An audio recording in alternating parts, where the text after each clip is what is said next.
அடிமை சமுதாயமாக நாம் ஏன் இயங்க வேண்டும்? சுதந்திரமான ஒரு ரிப்பப்ளிக்கை நம்மால் கட்டி எழுப்ப முடியாதா? அதில் மக்கள் அதிகாரம் பெற்றவர்களாக இருக்கக்கூடாதா? அப்படின்னு பல கேள்விகளை ஐரோப்பாவின் அந்த பகுதியிலிருந்து, பிரான்சில் இருந்தும், ஜெர்மனியில் இருந்தும், இங்கிலாந்தில் இருந்தும் அந்த கேள்விகள் புறப்பட்டு உலகெங்கும் அந்த வெவ்வேறு மொழிகளில் எதிர்வைத்தார். அதனுடைய விளைவு என்ன அப்படின்னு கேட்டிங்கனாக்கா, அது வெறும் ஒரு ஃபிலாசபிக்கலான ஒரு கொஸ்டினாகவோ ஒரு பொலிட்டிக்கல் கொஸ்டினாகவோ மட்டுமல்லாது, இலக்கியத்திலும் அதனுடைய குரல் தெரிந்தது. புதிய கவிஞர்கள் தோன்றினார்கள், புதிய எழுத்தாளர்கள் தோன்றினார்கள், அவர்களும் எழுதி குவித்தார். அதெல்லாம் சேர்ந்து என்ன எங்கே போய் சென்றது என்று சொன்னால், 1780களில் நடந்த பிரெஞ்சு புரட்சியில் போய் முடிந்தது. அந்த பிரெஞ்சு புரட்சியினுடைய அடிநாதமாக இருப்பது அப்படின்னு கேட்டிங்கனாக்கா 3 முழக்கங்கள். அதெல்லாம் நமக்கு தெரிஞ்சிருக்கும்.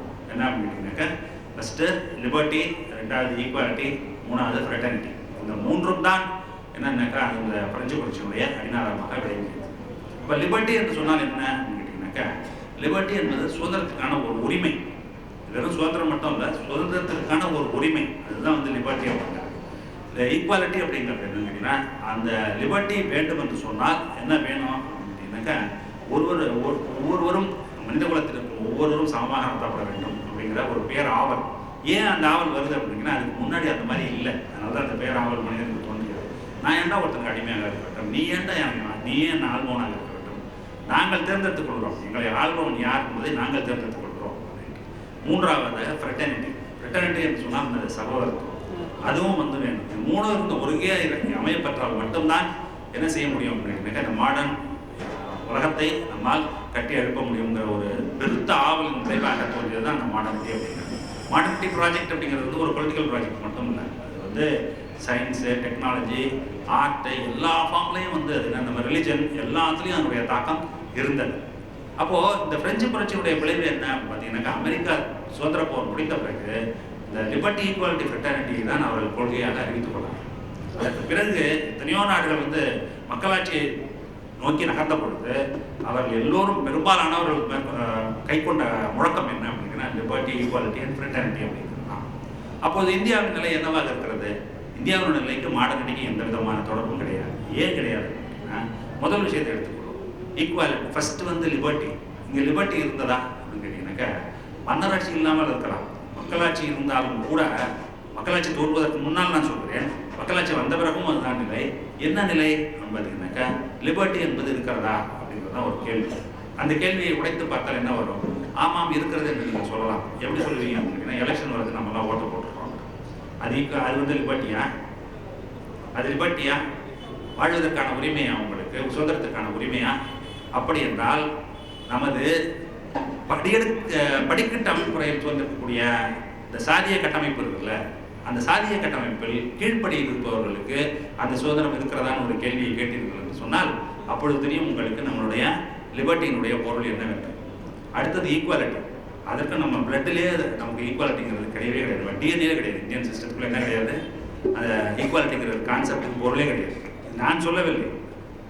அம்பேத்கர் வந்து என்ன செய்கிறாருன்னு சொன்னீங்கன்னாக்கா, சட்ட வரைவை எல்லாம் ஏற்படுத்தி விட்டு கடைசியில் அந்த கான்ஸ்டியூஷன் அசம்பிளி என்னதுன்னா, இத்தனை வருஷம் விவாதித்து நமக்கான சட்டத்தை நாம் ஏற்படுத்தி கொண்டு விட்டோம் என்று முடிவு செய்து, அந்த இறுதி நாள் அதில் வந்து சட்ட வரைவை மக்களுக்கு அர்ப்பணித்து விட்டு, அடுத்தது வந்து அவங்க ஏற்றுக்கணும், ஃபார்முலா ஏற்றுக்கணும். அன்றைக்கு அந்த அவையில் உரையாற்றிய அம்பேத்கரின் உரை இன்றும் உங்களுக்கு இணையத்தில் தெரியும் என்றால் எடுத்து படித்து பார்க்கணும். அவர் சொல்வார், நான் ஒரு பெரிய ஒரு டேஞ்சரான ஒரு வேலையில் நம்ம இறங்கியிருக்கோம். என்ன இறங்கியிருக்கோம் அப்படின்னாக்க, நம் சமுதாயத்துக்கு, இந்திய சமுதாயத்திற்கும் நாம் கனவுக்கும் துளி அளவும் சம்பந்தம் இல்லை. ஏன் அப்படின்னா, இந்த 3க்கும் மிகவும் பொருந்தாத ஒரு அமைப்பு அப்படிங்கிறதுனா இந்திய அமைப்பு அப்படிங்கிறது தான். எந்த விதத்தில் அப்படின்னா, நமக்கு சாதிய கட்டமைப்புன்னு ஒன்று இருக்கிறது, இதில் இந்த 3க்குமே இடமில்லை. ஆனால் நாம் என்ன சொல்லிக் கொண்டிருக்கிறோம் அப்படின்னு சொன்னீங்கன்னாக்கா, இதுதான் நாம் கொண்ட கொள்கை, அதை நோக்கி நாம் பயணிப்போம் அப்படின்ட்டு. அப்பொழுது அவர் சொல்கிறார், நமக்கு வந்து அரசியல் சுதந்திரம் என்பது கிடைத்திருக்கிறது. வெள்ளைக்காரன் வந்து நம்மளை கூட போகிறான், நாமே குடியரசாக அறிவித்துக் கொள்ள போகிறோம். சரி, அப்படி என்றால் எப்படி நாம் சமத்துவத்தை ஏற்படுத்துவது அப்படிங்கும்போது அவர் என்ன சொல்றாரு சொன்னால், அரசியல் சமத்துவத்தை ரொம்ப சிம்பிளாக பண்ணிடலாம். எப்படி பண்ணலாம் அப்படின்னா, இந்த நாட்டில் இருக்கக்கூடிய ஒவ்வொரு குடிமகனுக்கும் ஒரு வாக்கு. அப்போது எவ்வளவு பெரிய உயர்ந்த ஜாதியில் பிறந்திருந்தாலும் அவன் போடும் வாக்குக்கும் அதே மதிப்பு தான்.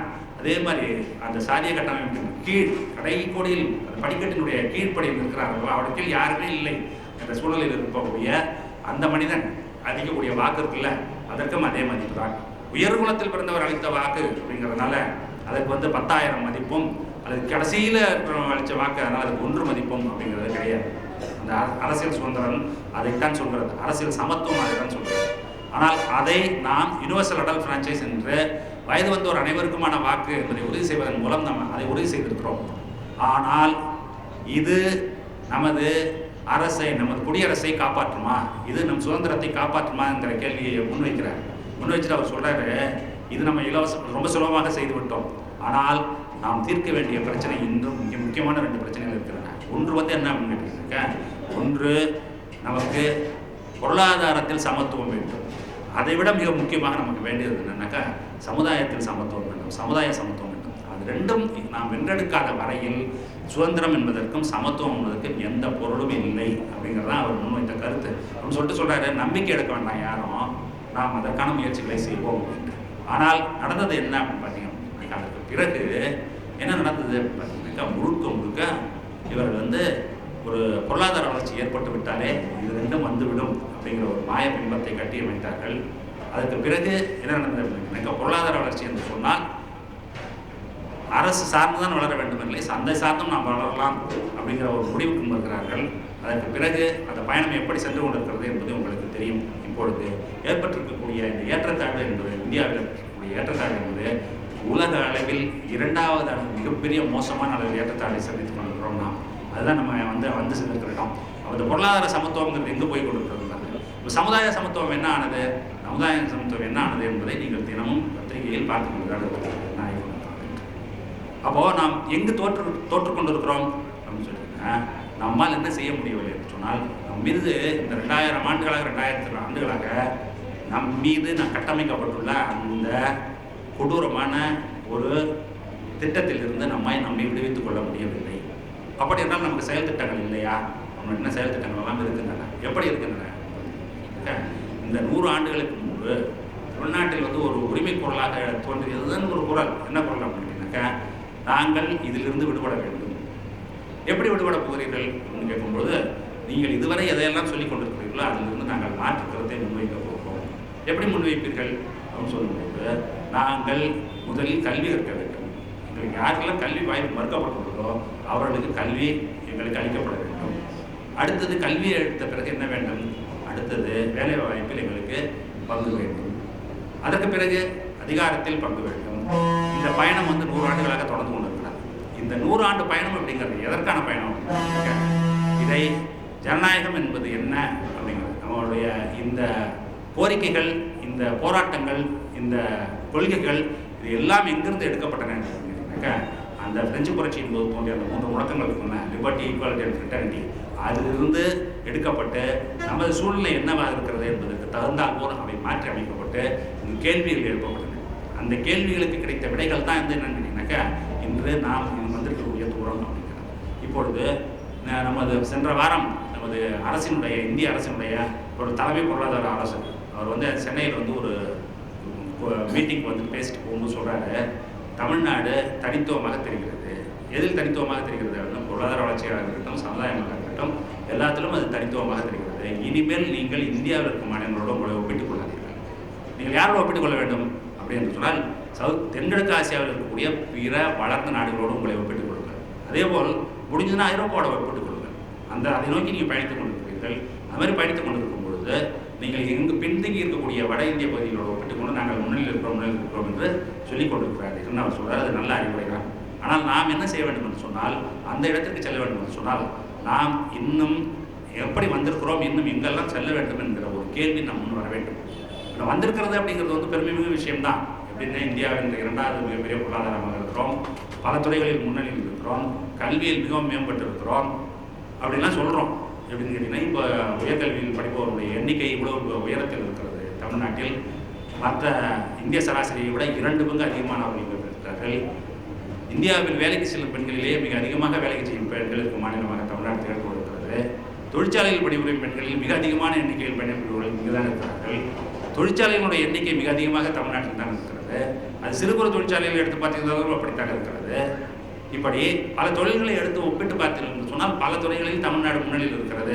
அப்படிங்கிறது எதெல்லாம் எப்படி சாத்தியமாகிட்டு அப்படின்னு சொன்னீங்கன்னாக்கா, நம்மிடம் எல்லாம் பெரிய வளங்கள் எல்லாம் ஒன்றும் இல்லை. நம்மள்ட்ட என்ன இருக்குது? நம்மள்ட்ட என்ன வற்றாத ஜீவநிதியாக இருக்கிற கங்கை பாய்கிறதா அல்லது யமுனை பாய்கிறதா? நம்மளிடம் அதெல்லாம் இல்லை. பாய்வது காவிரி நதி மட்டும்தான். அந்த காவிரி நதிக்கும் எங்கே அன்னக்காவடி மாதிரி காவடி தூக்க வேண்டும். யாருக்கு? கர்நாடகாவுக்கு. ஒவ்வொருத்தரையும் சுப்ரீம் கோர்ட்டில் கேஸ் போடணும், நெகோஷியேட் பண்ணணும். அது எப்போ வரும்னு தெரியாது. மழை பெஞ்சா வரும், மழை பெய்யாட்டி வராது. அந்த மாதிரி ஒரு சூழல். அந்த மாதிரி ஒரு சூழலை வைத்துக்கொண்டு அந்த மாதிரி விவசாயம் அவ்வளவு சொற்பமாக இருக்கக்கூடிய ஒரு மாநிலத்திலிருந்து எப்படி இவ்வளோ தூரம் நம்மளால் பயணிக்க முடிகிறது அப்படின்னாக்கா, அதுக்கு மிக ஆதாரமாக இருந்ததுன்னா 2 கொள்கைகள் தான். ஒன்று வந்து என்னன்னு கேட்டிங்கன்னா, கல்வியை பரவலாக்குவது என்பது. 2வது எல்லோருக்கும் அந்த கல்வியை கொண்டு சேர்ப்பது அப்படிங்கிறது. அதை வந்து தொடர்ந்து செய்ததுனால தான் நம்மளால் என்ன செய்ய முடிந்தது என்று சொன்னால், இன்றைக்கு நம்மால் இவ்வளோ பெரிய உயரத்தை வந்து அடைந்திருக்க முடிகிறது. அதனால தான் பார்த்தீங்க அப்படின்னு சொன்னீங்கன்னாக்கா, எந்த ஊருக்கு சொன்னீங்கன்னாலும் நீங்கள் என்ன செய்யணும்னாக்க அங்கே வந்து என்ன பார்த்துப்பீங்க? ஒரு டாக்டரை பார்ப்பீங்க, ஒரு இன்ஜினியரை பார்ப்பீங்க. எந்த கிராமத்துக்கு போனீங்கன்னா, எந்த பகுதிக்கு போனீங்கன்னா ஒரு கவர்மெண்ட் ஆஃபீஸில் பார்ப்பீங்க, ஒரு பிஜி படித்த பெண் குழந்தையை பார்ப்பீங்க, ஐடியில் வேலை செய்யக்கூடிய ஒரு பெண் குழந்தையை பார்ப்பீங்க, அது பம்பாயில் இருக்கிறவங்களை பார்ப்பீங்க, டெல்லியில் இருக்கிறவங்க பார்ப்பீங்க. இன்னும் சொல்லப்போனால் வெளிநாடுகளில் வேலை செய்யக்கூடிய ஒரு நபர்களே அவர்கள் பார்க்கலாம். இப்பொழுது நானோ பவாசனதையோ வெளிநாடுகளுக்கு செல்லும் பொழுது பல நாடுகளுக்கு பயணிக்கிறோம். அங்கே நம்ம வந்து சந்திக்கக்கூடிய தமிழர்கள் எல்லாம் பார்த்தீங்கன்னாலே உங்களுக்கு தெரியும். என்ன தெரியும் அப்படின்னா, இவெல்லாம் நம்மள மாதிரி தான் வந்துருப்பாங்க. இப்போ என்னை அறிமுகப்படுத்திய போது சொன்னார்கள் அல்லவா, தஞ்சை மாவட்டத்தில் இருக்கக்கூடிய ஒரு சிறிய கிராமத்தில் இருந்து வந்திருக்கிறேன். நான் பிறந்த போது அந்த ஊரிலிருந்து கல்லூரிக்கு சென்றவர்கள் மொத்தம் 3 பேர் தான். என் தந்தையாரும் ஒருவர். என் தலைமுறையில் நாங்கள் ஒரு 20 பேர் அந்த மாதிரி கல்லூரிக்கெல்லாம் போனோம். ஆனால் இப்பொழுது போய் பார்த்தீர்கள் சொன்னால் கல்லூரிக்கு போகாதவங்களே கிடையாது. கல்லூரிக்கு போகாமல் இருப்பவர்கள் என்பதுன்னு ஆளில் இல்லை. இப்போதான் அந்த ஒரு தலைமுறையில் 1.5 தலைமுறையில் என்ன ஆகிருக்கிறது சொன்னால், அமெரிக்காவில் இருப்பவர்கள் ஒரு 20 பேர் போகணும். இது ஆண் பெண் இருபாலரும் சேர்த்து. அதில் பிஹெச்டி எத்தனை பேர் இருக்கானே எனக்கு தெரியாது, கணக்கு பண்ண முடியாது. அவ்வளோ பேர் வந்து என்னன்னு கேட்டிங்கன்னா, உயர்கல்வி பெறுவதும் இது மாதிரி பயணிப்பதும் பெரிய பெரிய நிறுவனங்களில் போய் அமர்வதும் பெரிய கல்வி சாலைகளில் போய் பேராசிரியராக பணிபுரிவதும் இதெல்லாம் வந்து என்னன்னு கேட்டிங்கன்னா, நாங்கள் வந்து ரொம்ப அனெக்டோட்டலாக பார்த்து கொண்டே இருக்கிறோம். ஒவ்வொரு ஊர்லேயும் பார்க்குறோம். மலேசியா போனால் பார்ப்போம், சிங்கப்பூர் போனால் பார்ப்போம், ஜப்பான் போனால் பார்க்குறோம், ஜெர்மனி போனால் பார்க்குறோம், இங்கிலாந்து போனால் பார்க்குறோம், அமெரிக்காவில் பல மாநிலங்களில் பார்க்குறோம். எங்கே பார்த்தாலும் இது போன்ற பார்க்குறோம். ஆனால் மற்ற மாநிலங்களிலிருந்து அது இப்போ நீங்கள் பார்க்கவே முடியாது. அது எப்படி சாத்தியமாயிட்டு சொன்னால், இந்த கல்வியை பரவலாக்குவது அப்படின்னா அதற்காக 100 வருட திட்டங்கள் செயல்படுத்தப்பட்டிருக்கின்றன.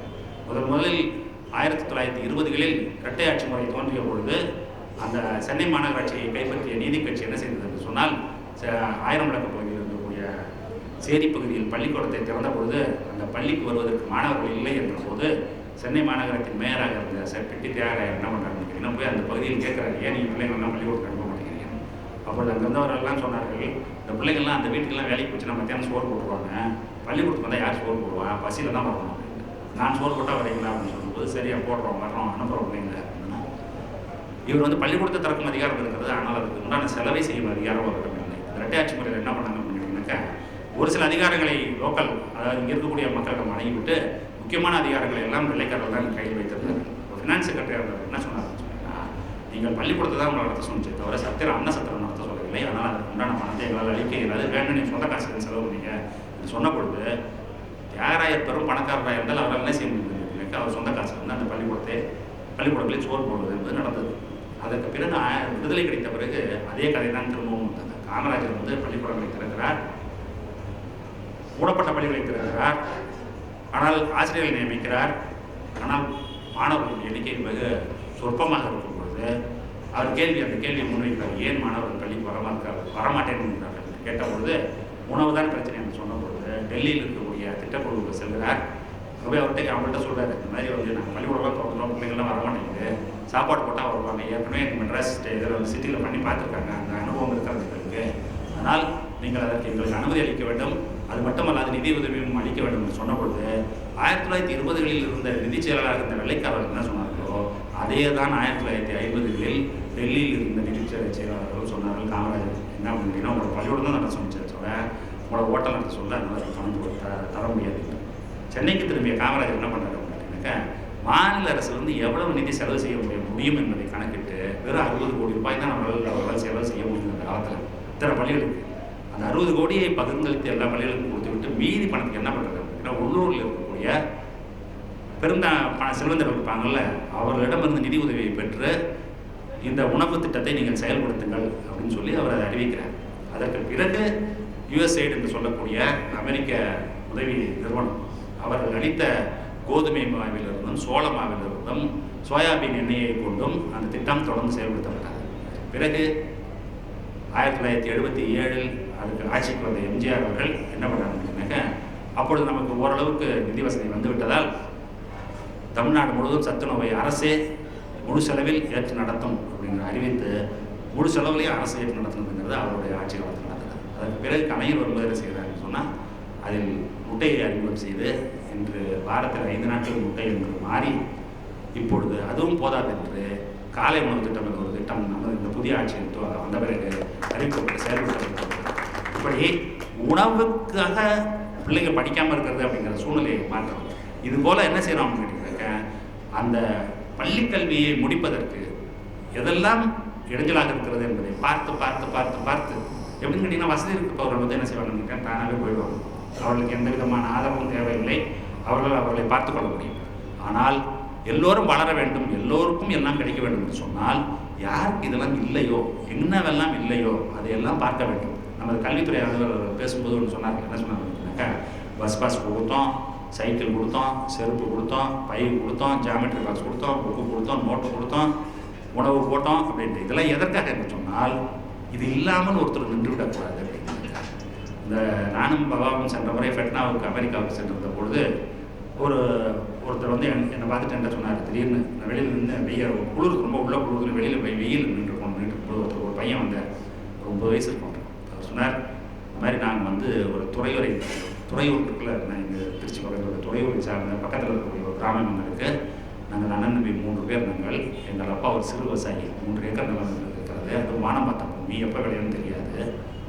அப்படி இருந்த நாங்கள் 3 பேரும் இங்கே அமெரிக்காவில் பணியிருக்கிறோம்னு சொன்னால் அதுக்கு ஒரே ஒரு காரணம் தான் என்ன என்று சொன்னால், அரசு பள்ளிகள் இருந்தது ஒன்று. 2வது, எங்கள் ஊரில் இருந்து அந்த பள்ளிக்கூடத்துக்கு போவதற்கு இலவசமான பேருந்து பயணம். அதுக்கு உண்டான டிக்கெட் இருக்குல்ல, அது கொடுத்ததுனால மட்டும்தான் எங்களால் என்ன செய்ய முடிஞ்சது, கல்லூரிக்கு போக முடியாது, ஸ்கூலை முடிக்க முடிஞ்சது. ஸ்கூலை முடிச்சதுக்கப்புறம் தானே கல்லூரி இல்லையா? ஸ்கூலை முடிக்காமல் அவ்வளோ பேர் போயிட்டு இருந்தோம். அப்படி பல பேர் கதைகளை நாங்கள் கேட்டிருக்கிறோம். எப்படி அப்படின்னா, இந்த மாதிரி இந்த திட்டத்தினால் நாங்கள் பயனற்றோம், அந்த திட்டத்தினால் நாங்கள் பயனற்றோம், இந்த திட்டத்தினால் நாங்கள் பயனற்றோம், அதனால தான் நாங்கள் இங்கே இருக்கிறோம் அப்படின்னு சொல்லிட்டு. அப்படி ஒவ்வொரு கல்வியை எல்லோருக்கும் கொண்டு சேர்ப்பது. அப்படி என்றால் அந்த திட்டம் முடிவு பெற்று விட்டதா அப்படின்னு பார்த்தீங்கன்னா, அந்த திட்டம் இன்னும் முடிவு பெறவே இல்லை. இப்பொழுதும் நமக்கு அந்த இது இருக்கிறது. என்ன இருக்கிறது பார்த்தீங்கன்னா, இப்பொழுது வந்ததற்கு பிறகு இப்பொழுது புள்ளி விவரங்களை எடுத்து பார்த்தால் ஆண்கள் உயர்கல்வியில் சேரும் அளவுக்கு பெண்கள் உயர்கல்வியில் சேரவில்லை அப்படின்றது நமக்கு நல்லா தெரிந்த பொழுது என்ன செய்கிறோம் அப்படின்னா, யாரெல்லாம் வந்து சேர மாட்டாங்க அப்படின்னு பார்த்தோம்னா நமக்கு நல்லா தெரியுது. இப்போ அரசு பள்ளிக்கு படிப்பவர்கள் அப்படிங்கிறது வந்து யாரும் கொஞ்சம் பணம் தான் நம்ம பிள்ளைங்க என்னது அரசு பள்ளிக்கு அனுப்புவது இல்லை. அது எக்கடுக்கு மோசமான தனியார் பள்ளியாக இருந்தாலும் அங்கு தான் அனுப்புவது என்பதை நாம் எல்லோரும் செய்து கொண்டிருக்கிறோம். அப்போ ஒன்றும் முடியாதவங்க தான் என்ன செய்கிறாங்க, அரசு பள்ளிக்கு அனுப்புகிறாங்க. அப்படி என்றால் நாம் திட்டத்தை அரசு பள்ளியை நோக்கி நாம் கவனத்தை செலுத்துவோம் என்று சொல்லி, இப்பொழுது புதுமை பெண்கிற திட்டம் என்ன சொல்கிறது என்று சொன்னால், அரசு பள்ளியில் படித்துவிட்டு கல்லூரி கல்விக்கு வருபவர்களுக்கு மாதம் 1000 ரூபாய் அப்படிங்கிற ஒரு திட்டத்தை அறிவித்ததன் விளைவாக அந்த பள்ளியில் இருந்து கல்லூரிக்கு வருவரும் பெண் குழந்தைகளின் எண்ணிக்கை வந்து 30 விழுக்காடு ஏற்றிருக்கிறார். அப்படி என்றால் அந்த திட்டம் யாருக்கு போய் சேர்க்கிறது என்று யோசிச்சு பாருங்க. அதுக்கு வந்து நம்ம பிளானிங் கமிஷன்லேருந்து அதை பற்றி ஒரு ஆய்வை செய்து பார்த்தபோது நமக்கு என்ன தெரிந்ததுன்னு சொன்னால், 99.5 விழுக்காடு யாருக்கு போகிறது சொன்னால், பிற்படுத்தப்பட்டவர், மிகவும் பிற்படுத்தப்பட்டவர், தாழ்த்தப்பட்டவர், இதில் இருக்கவங்க ஷெட்யூல் ட்ரைப்ஸ். ஒரு 4 பேர் தான் யாருன்னு பார்த்தீங்கன்னா பெனிஃபிஷியரிஸ். இதில் இந்த புதுமை பெண், அதாவது நம்ம யாருக்கு சென்று சேர வேண்டும் நினைக்கிறோமோ அவர்களுக்கு அது திட்டம் சரியாக சென்று கொண்டிருக்கிறது. 1. 2வது வந்து என்ன பண்ணிட்டீங்கன்னாக்கா, இது வந்து கல்வியை பொறுத்தவரை கல்வியில் வந்து என்ன கேட்டீங்கன்னா, உயர்கல்விக்கு எல்லோரையும் நகர்த்த வேண்டும், அதற்கு மேலும் நகர்த்த வேண்டும். இப்போ இதில் இன்னொரு இது இருக்குது. என்ன கேட்டிங்கன்னா, உயர்கல்வி கல்வி நிலையங்களை திறக்கிறோம், ஆசிரியர்களை நியமிக்கிறோம், மாணவர்களையும் மாணவிகளையும் கல்லூரிக்கு கொண்டு வந்து சேர்க்கிறோம். இதெல்லாம் மட்டும் சேர்த்துட்டா போதுமா அப்படின்னு பார்த்தீங்கன்னாக்கா பத்தாது. என்ன பத்தாது என்னன்னா, அவர் என்ன படிக்கிறார்கள், எப்படி படிக்கிறார்கள் என்பது குறித்தும் நமக்கு என்ன வேணும், கவனம் வேண்டும். இப்பொழுது என்ன செய்திருக்கிறோம் என்று சொன்னால், நமது மாநிலத்தில் இருக்கக்கூடிய பல்கலைக்கழகங்கள், இந்த பல்கலைக்கழகங்கள் நடத்தக்கூடிய தேர்வுகள் இருக்குல்ல, அந்த தேர்வுகளுக்கு உண்டான வினாத்தாள்கள் இருக்குல்ல, அந்த வினாத்தாள்களை எல்லாம் அலசி ஆராய்ந்து பார்த்ததில் என்ன தெரிகிறது சொன்னால், கேட்கக்கூடிய கேள்விகள் அனைத்தும் மிக பெருமையான கேள்விகள் புத்தகத்தில் இருப்பதை அப்படியே மனப்பாடம் செய்து திரும்ப எழுதும் விதமாக கேள்விகள் அமைக்கப்பட்டுள்ளன. அப்படின்னா என்ன அர்த்தம் அப்படின்னா, அந்த பிள்ளைகளுக்கு என்ன வராது, சிந்திக்கும் திறன் வராது. என்ன செய்வாங்கன்னா, மனப்பாடம் பண்ணிட்டு மேடையில் கவிதையை ஒப்பித்து விட்டு கைத்தட்டி வாங்கி கொண்டு போதார்கள் அல்லவா, அதே தான் நடக்கும். ஏன்னா நீங்கள் என்ன மனப்பாடம் பண்ணி வாங்கி எடுத்து கொண்டு இருப்பார்கள். போடுவார்கள், அதற்கு மார்க் போடுவார்கள், அதற்கு முதல் பரிசு பெறுவார்கள், தங்கப்பதக்கம் பெறுவார்கள். ஆனால் பணிக்கு சென்று அமர்ந்தால் என்ன நடக்கும் அப்படின்னாக்கா, ஒரு ப்ராப்ளம் வரும்னு சொன்னால் அந்த ப்ராப்ளத்தை எப்படி சால்வ் பண்ணுறேன் சொல்ல தெரியாது. ஏன் ஏன்னா சிந்திக்கும் திறன் இல்லை. அப்போ கல்வி முறையை எப்படி மாற்ற வேண்டும் என்று சொன்னால், நம் மாணவர்கள் சிந்திக்கும் திறன் பெற்றவர்களாக இருக்க வேண்டும். கேள்வி கேட்டு கேள்விக்கு உண்டான பதிலை பெறுபவர்களாக இருக்க வேண்டும். அதை எப்படி உருவாக்குவது? சொன்னாக்க, நம்ம பாடப்புத்தகங்களே மாற்றலாம். பாடப்புத்தகங்களுக்கு பின்னாடி இருக்கக்கூடிய ஆசிரியர்கள்ட்ட வந்து சொல்லலாம், நீங்கள்லாம் வந்து இந்த மாதிரி அது மாதிரி சொல்லிக் கொடுங்க அப்படின்ட்டு. ஆனால் இவர்கள் எல்லாம் ஒரு வேலையை செய்யும் பொழுது ஆங்கிலத்தில் ஒரு பழமை சொல்லுவார்கள், என்ன தெரியுமா? ஒருத்தர் கேக் செய்யலாம் அப்படின்னு சொன்னாக்கா, அந்த கேக் நல்லா வந்திருக்கா இல்லைன்னு தின்னு பார்த்தா தானே தெரியும். அது மாதிரி பள்ளிக்கூடத்தில் என்ன நடக்கிறதுங்கிறது எப்படி தீர்மானிக்கப்படுகிறது அப்படின்னு சொன்னாக்கா, தேர்வு முடிந்த பிறகு எவ்வளோ பேர் தேர்ச்சி பெற்றிருக்கிறார்கள், முதல் வகுப்பில் எவ்வளோ பேர் தேர்ச்சி பெற்றிருக்கிறார்கள் அப்படின்ட்டு அதை வைத்தானே தீர்மானிக்கிறோம், சிஸ்டம் வேலை செய்தா இல்லையான்னு. அப்போ எப்படி நம்ம தீர்மானிக்கணும்? இந்த அடிப்படையில் இந்த மாற்றங்கள் வந்திருக்கிறதா இல்லையா என்பதை தீர்மானிப்பதற்காக தேர்வு முறையே மாற்றி அமைக்க வேண்டும் அப்படிங்கிறதான் இப்பொழுது நாம் கையில் முன்னெடுக்கக்கூடிய திட்டம். அது ஒரே நாளில் ஒரு வருஷத்தில் செய்து முடித்து விட முடியாது. ஏன்னு கேட்டிங்கன்னா அது பழகிருக்க மாட்டாங்க. இப்போ நீங்கள் திடீர்னு போய் அந்த மனப்பாடம் பண்ணிட்டு இருந்தோம் போய் 10 கொஸ்டினை கொடுத்து இதில் இருக்கிற பிரச்சனையெல்லாம் தீர்த்துட்டு வா, இந்த கொஸ்டின் பேப்பர் நீ வீட்டுக்கு எடுத்துகிட்டு போய் எந்த புத்தகத்தாலும் பார்த்து எழுது அப்படின்னு சொன்னீங்கன்னா அவன் ஒரு வருஷம் ஆனாலும் அவனை தீர்க்க முடியாது. ஏன் அப்படின்னாக்கா அதுக்கு பழக்கம் இல்லை, அதுக்கு பழக்கம் இல்லை. அப்போது இதை படிப்படியாகத்தான் நம்ம என்ன செய்ய வேண்டும் சொன்னால் மாற்ற வேண்டும். அதற்கான முன்னெடுப்புகள் நடந்து கொண்டு அதற்கு நடுவிலே என்ன பண்ணிட்டீங்கன்னாக்கா, இந்த உங்களுக்கு தெரியும் வேலை வாய்ப்பு வழங்குவது அப்படிங்கிறது வந்து மிகப்பெரிய அளவிலே தனியார் துறையில் தான் நடந்து கொண்டு இருக்கிறது. அரசு துறையில் வேலை வாய்ப்பு என்பது ஒரு குறிப்பிட்ட அளவில் தான் இருக்கும், அதுக்கு மேலே இல்லை.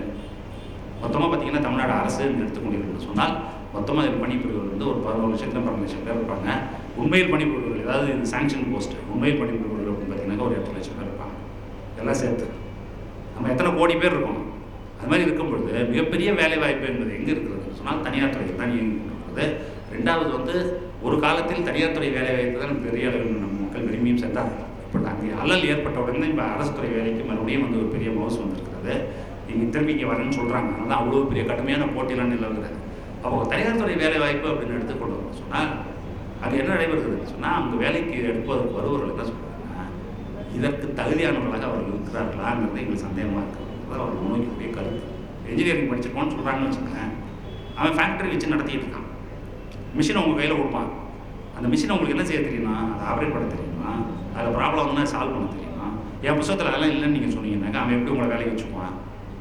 அப்பொழுது என்ன செய்கிறோம் அப்படின்னு கேட்டிங்கனாக்கா, அங்கு என்ன மாற்றங்கள் வந்திருக்கின்றன தொழில்துறையை பொறுத்தவரை. ஏன்னா தொழில்துறை வந்து காலேஜில் என்ன சிலபஸ் இருக்கோ அதை வச்சு தொழில்துறையை நடக்காது. எப்படி இருக்கணும் அப்படின்னு கேட்டிங்கன்னா, தொழில்துறையில் என்ன நடந்து கொண்டு இருக்கோ அதுக்கு தகுந்த மாதிரி தான் காலேஜ் சிலபஸ் இருக்கணும். அப்போது இதுக்கு என்ன மாற்றம் இருக்கோ அந்த மாற்றம் தானே வரணும். இப்போ ஒன்றும் லேத்து இருக்குன்னு வச்சுங்களேன், நீங்களாம் அந்த காலத்தில் லேத்து பார்த்துருக்கீங்க, இப்போ ஒரு புதுசாக ஒரு லேத்தையும் பார்க்குறீங்க. அந்த காலத்தில் இருந்த லேத்தை வந்து நின்று பள்ளிக்கூடத்தில் வச்சு பாடம் சொல்லி கொடுத்துருந்தீங்கன்னா அவன் போய் அங்கே இருந்தால் அந்த லேத்தை ஆப்ரேட் பண்ண முடியுமா? புதுசாக போய் இது என்னன்னே தெரியாது. அப்போது நம்ம என்ன செய்யணும் அப்படின்னா, தொழில்நுட்பம் வந்து மிக வேகமாக நாளுக்கு நாள் அப்படிங்கிறதுக்குள்ளே மாறிக்கிட்டே இருக்குது. மாற மாற என்ன செய்யணும் அப்படின்னாக்கா, அதுக்கு உண்டான மாற்றங்களை நாம் கல்வியிலும் கொண்டு வர வேண்டிய அவசியம் இருக்கிறது. அப்போது அதை செய்வதற்கு எப்படி செய்வது அப்படின்னாக்கா, துறை சார்ந்த வல்லுநர்களை அழைத்து உங்களுக்கு என்னவெல்லாம் இப்பொழுது மாற்றங்கள் இருந்து கொண்டிருக்கின்றன அப்படிங்கிறதை ஆலோசித்து அந்த மாற்றங்களை கல்லூரிகளில், இன்ஜினியரிங் கல்லூரிகளில், பாலிடெக்னிக்கில், ஐடிஐயில் இது எல்லாத்தையும் மாற்றங்களை கொண்டு வருவது அப்படிங்கிறது வந்து இங்கு தமிழகம் முழுவதும் இப்போ நடந்து கொண்டிருக்கிறது. இப்படி செய்தால்தான் என்ன செய்ய முடியும் அப்படின்னாக்கா, படித்து விட்டு வருபவர்கள் அனைவருக்கும் உடனடியாக வேலை என்பது சாத்தியமாகும் அப்படிங்கிறதை உணர்ந்திருக்கிறோம். அதற்குண்டான வேலைகளை நாம் செய்து கொண்டிருக்கிறோம். அப்படி இல்லை என்று சொன்னால் எந்த கல்லூரிகளில் அது போன்றெல்லாம் நடைபெற்றுக் கொண்டிருக்கிறதோ, தனியார் கல்லூரிகள் முன்னணியில் இருக்கக்கூடிய பல தனியார் கல்லூரிகள் அப்படின்னாக்கா, அந்த துறையில் போய் அந்த துறையில் என்ன நடைபெற்றுக் கொண்டிருக்கிறது என்பதை பார்த்து அதற்கு தகுந்தவாறு தங்களுடைய பாடத்திட்டங்களை மாற்றி அமைத்து அவருடைய மாணவர்கள் 100 பேர் படிக்கிறாங்கன்னா 100 பேரையும் பணிக்கு அனுப்புவதில் அவர் வெற்றி கண்டு கொடுக்கிறார்கள். மற்ற கல்லூரியில் அதுபோல் நடைபெறவில்லை என்று சொன்னால் எல்லோருக்கும் எல்லாம்ங்கிற கனவு எப்படி நிறைவேறும்? அப்பொழுது அதுபோல் நம்ம அந்த வேலையை செய்ய வேண்டியிருக்கிறார். இப்போ கல்வியில் இவ்வளோ வேலை செய்து கொண்டிருக்கிறோம். அதே சமயத்தில் மருத்துவம் அப்படிங்கிறது ரெண்டாவது மிக முக்கியமானது வந்து நம்முடைய ஹெல்த், உடல்நிலை. அப்படியா? அப்படி பார்ப்போம் என்று சொன்னால் நம்மளுக்கு இருக்கக்கூடிய மிகப்பெரிய சேலஞ்ச் இப்போதைக்கு இருக்கிறது என்ன அப்படின்னு பார்த்தீங்கன்னாக்கா, ஹெல்த்தை பொறுத்த வரைக்கும் இதுவரையில் நமக்கு உயிரோடு இருக்கும் காலத்தில் ஏற்படக்கூடிய நோய்கள் என்பது எல்லாம் தொற்றும் நோய்களாக தான் இருந்தன. 20 வருஷத்துக்கு முன்னாடி வரைக்கும் என்ன வரும்? வாந்தி வரும், ஜுரம் வரும், பேதி வரும், அது மாதிரி தான் வரும், இருமல் வரும், காய்ச்சல் வரும். இதெல்லாம் தொற்றும் நோய்கள். இப்போ பவா இருக்காருன்னா அவருக்கு வந்துன்னா பக்கத்தில் உட்கார்ந்தாருன்னா அவருக்கும் வரும். அதெல்லாம் தொற்று நோய்கள். ஆனால் இப்போ 20 வருஷமாக நடக்கக்கூடிய சங்கதி என்னன்னு கேட்டிங்கன்னா இதெல்லாம் தொற்றா நோய்கள். தொற்று நோய்களுக்கெல்லாம் மருந்து வந்துருச்சு, ரொம்ப எஃபெக்டிவான மருந்து இருக்குது. மருந்து நிறைய இடத்துல இந்த கடை இருக்குது, மருந்து கடை இருக்குது, டாக்டர் இருக்காங்க. நம்ம போகிறோம், மருந்தை வாங்கிக்கிறோம், நம்மளே சாப்பிட்றோம். சில சமயத்தில் நமக்கே தெரியும் என்ன வந்து என்ன சாப்பிடணும், நம்மளே வாங்கி மருந்து வாங்கி சாப்பிட்டு போயிட்டே இருக்கும். ஆனால் தொற்றா நோய்கள்ங்கிறதுலாம் பெரிய அளவில் மாற்றங்கள் இருந்த வாழ்க்கை முறையில் ஏற்பட்ட மாற்றங்கள், உணவு பழக்க வழக்கத்தில் ஏற்பட்ட மாற்றங்கள், இது எல்லாம் எதில் கொண்டு வந்து நிறுத்தியிருக்குன்னு சொன்னால் தொற்றா நோய்கள். தொற்றா நோய்கள் அப்படின்னு சொன்னால் என்னென்ன முக்கியமானது சர்க்கரை நோய், அடுத்தது இரத்த கொதிப்பு, சுகர், பிபி, இது ரெண்டாச்சா. மூணாவது வந்து புற்றுநோய். இதெல்லாம் என்னன்னு கேட்டிங்கன்னா இதெல்லாம் புதுசாக வந்துக்கிட்டு இருக்கு பெரிய அளவு. இது ரெண்டும் பல காரணங்கள் இருக்குது. ஒன்று வந்து என்னன்னு கேட்டிங்கன்னா மனுஷன் முன்னாடி வந்து சராசரியாக 32 வருடங்கள் வாழ்ந்து கொண்டு இருந்தவன் இப்போது 75 வருடங்கள் வரைக்கும் வாழலாம். தமிழ்நாட்டிலேயோ இல்லை இந்தியாவிலேயோ லைஃப் எக்ஸ்பெக்டன்சி அப்படிங்கிறது இப்போ அவ்வளோ அதிகமாகிக்கிறது. பிகாஸ் ஆஃப் நல்ல சாப்பாடு, அதுக்கப்புறம் மருத்துவ வசதி, இதெல்லாம் இருக்கிறதுனால இதெல்லாம் வயசு கூட கூட போக போக என்னன்னா இந்த பிரச்சனைகள் எல்லாம் வரும். அது ஓல்டேஜ் ரிலேட்டட் மட்டும் இல்லை, சின்ன வயசுலேயும் இந்த பிரச்சனைகள் வருவதற்கு காரணம் என்னன்னா நான் ஏற்கனவே சொன்ன மாதிரி வாழ்க்கை அமைப்பில் ஏற்படக்கூடிய மாற்றங்கள், உணவில் ஏற்படக்கூடிய மாற்றங்கள். சரி, அந்த நோய்க்கும் இந்த நோய்க்கும் ஒரு முக்கியமான வேறுபாடு என்ன தொற்று நோய்கள் வந்ததுன்னா உடனே தெரியும். ஜுரம் தான் படுத்து கிடக்கும், காய்ச்சல் வந்துட்டு எந்திரிக்க முடியாது, உடனே வீட்டில் தொட்டு போது காய்ச்சல் அடிக்குது, டாக்டர் போகணும்னு சொல்லி அனுப்பிச்சு விட்ருவாங்க. ஒரு பிபி இருக்கா இல்லையான்னு டெஸ்ட் பண்ணால் தான்